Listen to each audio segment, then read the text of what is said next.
Good morning, I'm Asifur Rahman, and today I'll be interviewing Miss Sumaiya Tasnim, lecturer from BRAC University, regarding her dreams, aspirations, what she dreamed regarding her childhood, and whether her dreams have changed slightly, or does she have any further dreams, expectations from her future, or so on.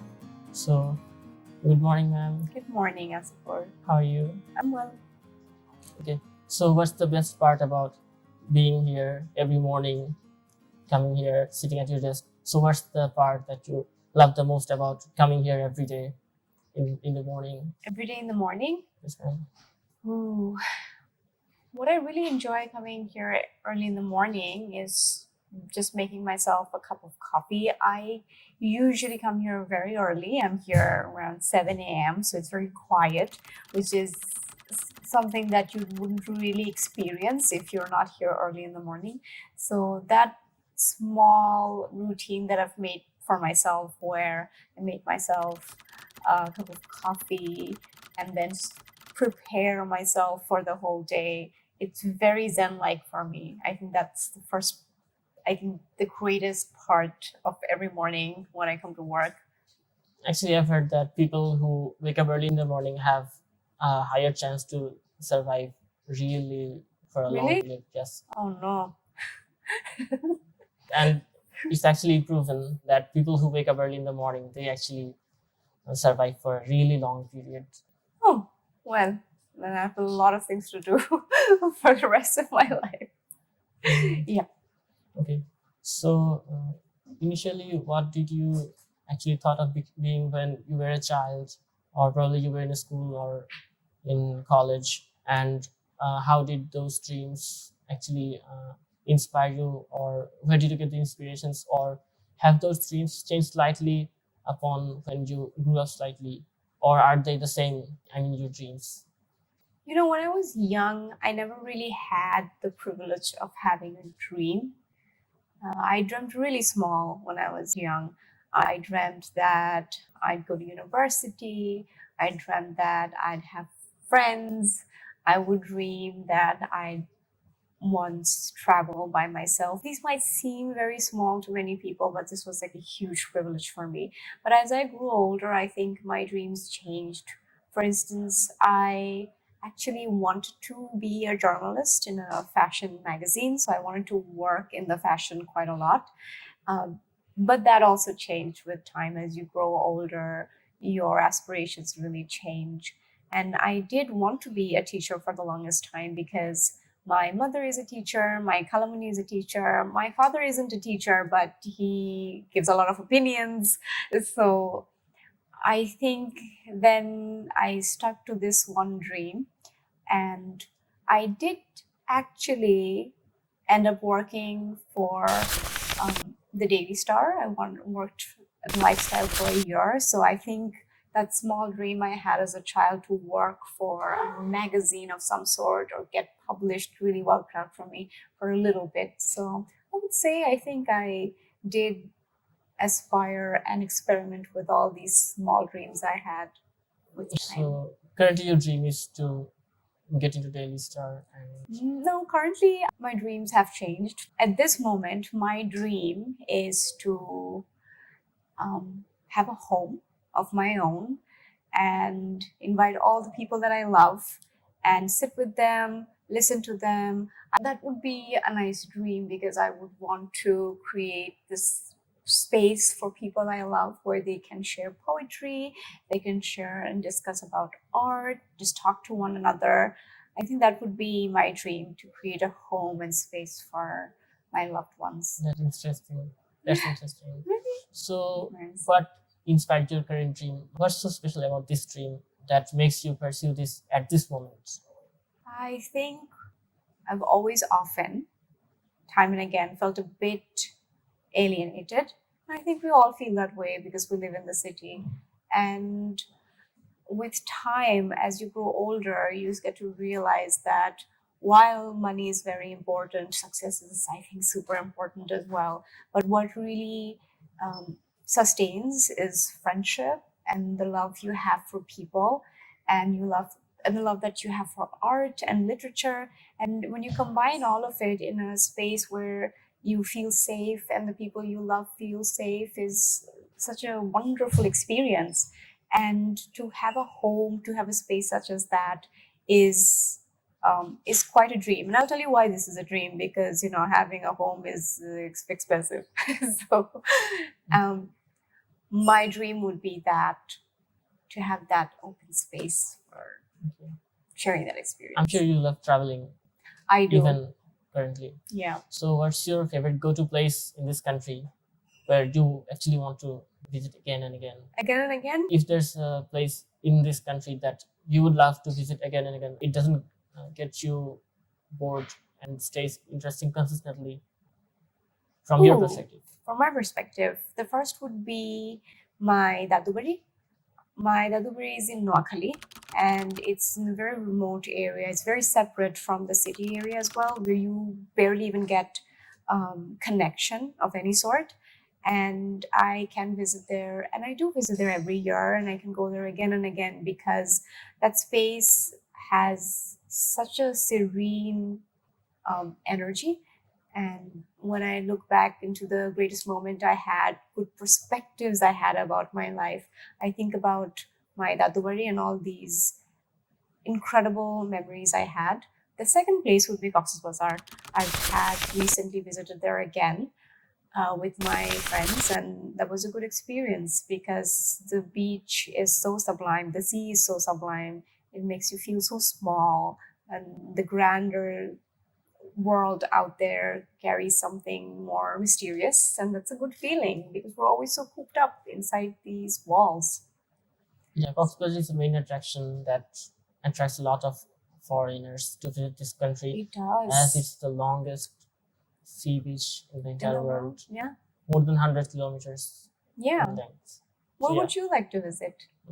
Actually, I like to visit in this country. It's actually my hometown, Rajshahi. But surprisingly, my Dadurbar is also in around Lokhipur. And essentially, you told me that your Dadubari is in Noakhali. Yeah. So mine is in Lokhipur, my Dadubari.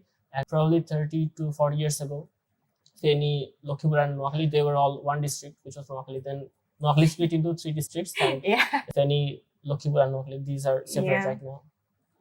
So yeah, and the place I actually love to visit more frequently and love to visit again and again is Rajshahi. It's actually my birthplace. I was born there, and in 2004 I came back to Dhaka just for academic purposes. But Dhaka is not my birthplace, so no matter how long I stay here, I still remember my birthplace every time. I actually get tired of the daily activities. So yeah, usually I don't go to Lokhipur very often, but at least once a year I visit Rajshahi, which is my birthplace. That's beautiful. Thank you, ma'am. Yeah. And you said you love traveling. So is there any other place outside Bangladesh which actually gets you attracted and you want to visit? Oh, yes, Nepal. I visited there, I think, 6 years ago. And that is one place I'd visit again and again and again. My long-term goal, and not a dream, it's successfully going to be a goal one day, would be to stay there for a month and to really experience the nitty-gritties of Nepal. That is one place I tell everybody, especially my students, to actually go and experience, because there's just so much that they can learn, and there's just so much to also unlearn when you go to these different travels. And I think Nepal is the perfect fit. Okay, interestingly, Nepal also had a revolution recently, just like Bangladesh, and they're doing pretty well because of the Gen Z. Yeah. Just like Bangladesh. Yeah, that's So true. the power of the students is actually unmatchable, whether it's Nepal, whether it's on Bangladesh. It's true. That's true. The history proves alone that students have never lost in any revolution. Students have always won Always won. in every single revolution that has occurred in the Yes. history. I agree. I agree. Okay. So what's one step that you are doing regularly or probably every day, or once in every week that gets you closer to your dream? I mean, anything, Oh, any activity or any routine based my dream. that's getting you closer to your dream. Yes. So one of the problems I have, I think, is I'm not great at communicating, which is very ironic because I'm a teacher. But when it comes to communicating with people that I love, I often struggle because I struggle with communication in general. I'm trying to fix that because if I want to make sure that I have a village, I have to go against the waves of inconveniences I often feel emotionally. And so I every day what I try to do is I try to text my friends. I try to make sure that I keep a constant communications because most of my friends live abroad. It's very difficult to um, work and then go back home, have your personal time, and then also make sure that you have this connection with your friends who live far away, like sort of millions of kilometers away from you. So what I'm trying to do now is I'm trying to sort of relearn how to communicate properly to people that I love, and that's mostly my friends and my cousins. So communicating is actually important. It is. And I actually had a lot of struggles. Even 5 years ago, I Mhm. couldn't communicate efficiently, but that actually changed a lot because of the supportive faculties right here. Oh, so And sweet. it's actually because of my friends as well. During my school life, I didn't get much matured friends, but in my university life, they were already grown up. So they, whenever I made a mistake, they used to correct me gently rather than being rough on me. So then I gradually understood the importance of communicating, the importance of being open, and then gradually everything started to get sorted out. Now I'm having the life which I actually had never imagined 5 years ago. I had never imagined that 5 years ago that in 2026 I'll be doing this, being able to follow my passion, being able to do what I love so smoothly without much interruptions or much harsh justifications or judgments from the society. So Yeah, I admire that a lot about you. Actually, I think you communicate quite well because you appreciate you if you're struggling with anything, you make sure you talk to your classmates and your faculty members. So far, you've done that quite well, and I don't think we really do that quite a lot. We get shy, so we don't communicate, or we struggle, so we try to escape the problem. And I don't think you ever escape a problem. You always talk about your problems, and I think that's it's an honor, beautiful. man. It's an honor. So you've been here for a while. You had a lot of students, and they probably had their own dreams. So have you seen a student's dream coming true that actually reminds you of your own dreams? It does.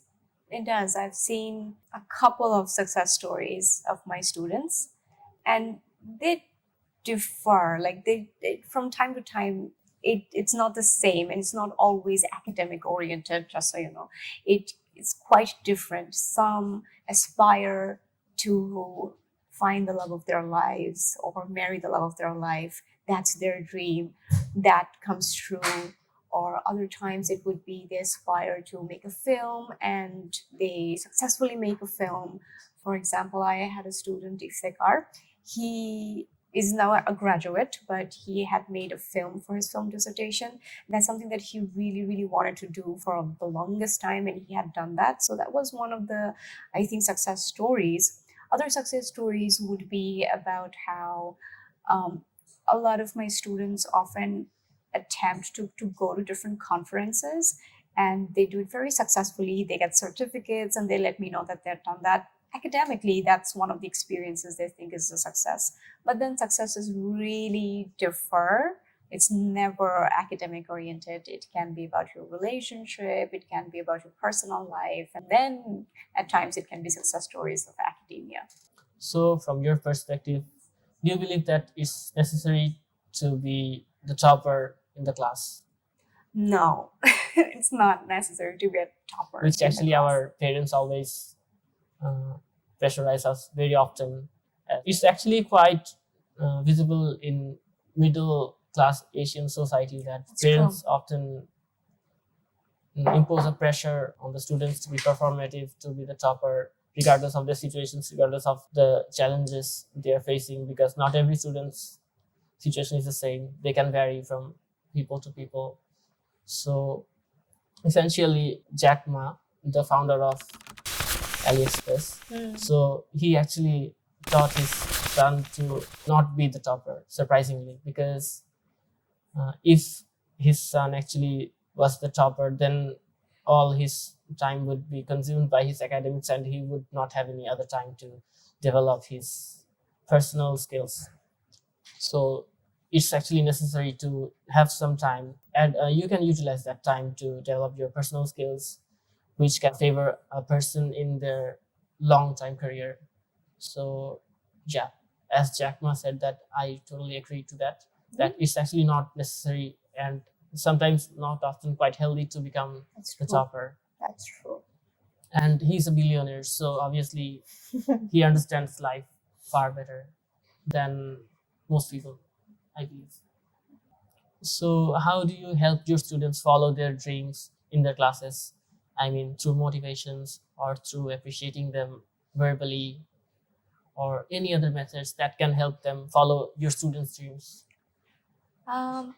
I think the students can answer that better than I can, but I'll tell you what I try to do, what I think really helped me, because in my life I've had really good teachers.